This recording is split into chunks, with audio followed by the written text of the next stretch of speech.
Class sixth, chapter number 2।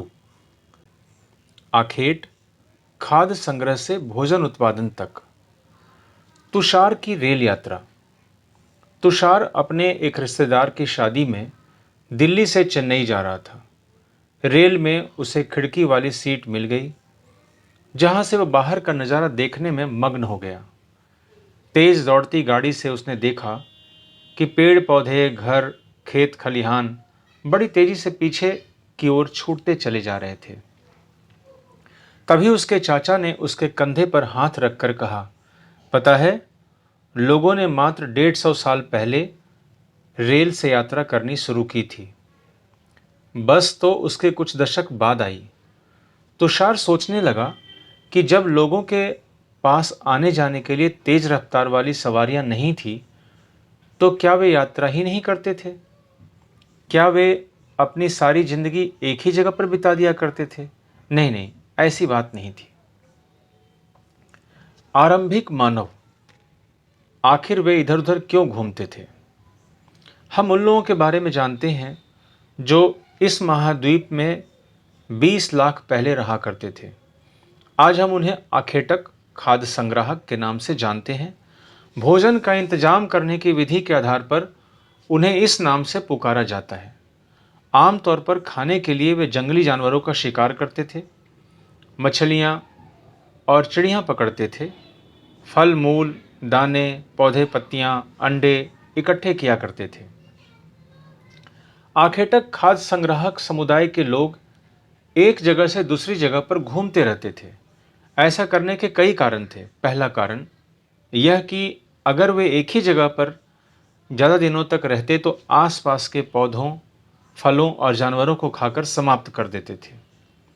इसलिए और भोजन की तलाश में इन्हें दूसरी जगह पर जाना पड़ता था।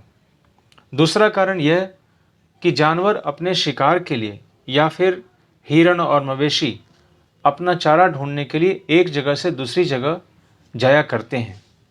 इसीलिए इन जानवरों का शिकार करने वाले लोग भी इनके पीछे पीछे जाया करते होंगे। तीसरा कारण यह कि पेड़ों और पौधों में फल फूल अलग अलग मौसम में आते हैं, इसीलिए लोग उनकी तलाश में उपयुक्त मौसम के अनुसार अन्य इलाकों में घूमते होंगे। और चौथा कारण यह कि पानी के बिना किसी ही प्राणी या पेड़ पौधे का जीवित रहना संभव नहीं होता, और पानी झीलों, झरनों और नदियों में ही मिलता है। यद्यपि कई नदियों और झीलों का पानी कभी नहीं सूखता, कुछ झीलों और नदियों में पानी बारिश के बाद ही मिल पाता है। इसीलिए ऐसी झीलों और नदियों के किनारे बसे लोगों को सूखे मौसम में पानी की तलाश में इधर उधर जाना पड़ता होगा। आरंभिक मानव के बारे में जानकारी कैसे मिलती है? पुरातत्वविदों को कुछ ऐसी वस्तुएं मिली है जिनका निर्माण और उपयोग आखेटक खाद्य संग्राहक किया करते थे। यह संभव है कि लोगों ने अपने काम के लिए पत्थरों, लकड़ियों और हड्डियों के औजार बनाए हों।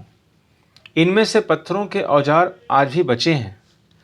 इनमें से कुछ औजार और उपयोग इनमें से कुछ औजारों का उपयोग फल फूल काटने, हड्डियां और मांस काटने तथा पेड़ों की छाल और जानवरों की खाल उतारने के लिए किया जाता था। कुछ के साथ हड्डियों या लकड़ियों के मुट्ठे लगाकर भाले और बाण जैसे हथियार बनाए जाते थे।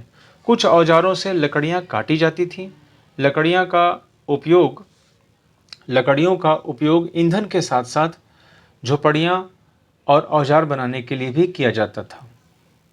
रहने की जगह निर्धारित करना। मानचित्र 2 को देखो। लाल त्रिकोण वाले स्थान वे पुरास्थल हैं जहां पर आखेटक खाद्य संग्राहकों के होने के प्रमाण मिले हैं। इनके अलावा भी और कई स्थानों पर आखेटक खाद्य संग्राहक रहते थे। मानचित्र में सिर्फ कुछ गिने चुने स्थान ही चिन्हित किए गए हैं। कई पुरास्थल नदियों और झीलों के किनारे पाए गए हैं।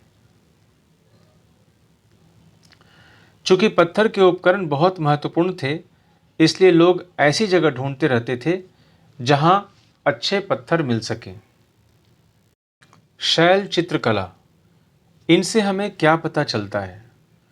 जिन गुफाओं में लोग रहते थे, उनमें से जो कुछ की उनमें से कुछ की दीवारों पर चित्र मिले हैं। इनमें कुछ सुंदर उदाहरण मध्य प्रदेश और दक्षिण उत्तर प्रदेश की गुफाओं से मिले चित्र हैं। इनमें जंगली जानवरों का बड़ी कुशलता से सजीव चित्रण किया गया है। पुरास्थल। पुरास्थल उस स्थान को कहते हैं जहां औजार, बर्तन और इमारतों जैसी वस्तुओं के अवशेष मिलते हैं। ऐसी वस्तुओं का निर्माण लोगों ने अपने काम के लिए किया था और बाद में वे उन्हें वहीं छोड़ गए। ये जमीन के ऊपर, अंदर, कभी-कभी समुद्र और नदी के तल में भी पाए गए थे। इन पुरास्थलों के बारे में आपको अगले अध्याय में बताया जाएगा। इन पुरास्थलों के बारे में आपको अगले अध्याय में बताया जाएगा।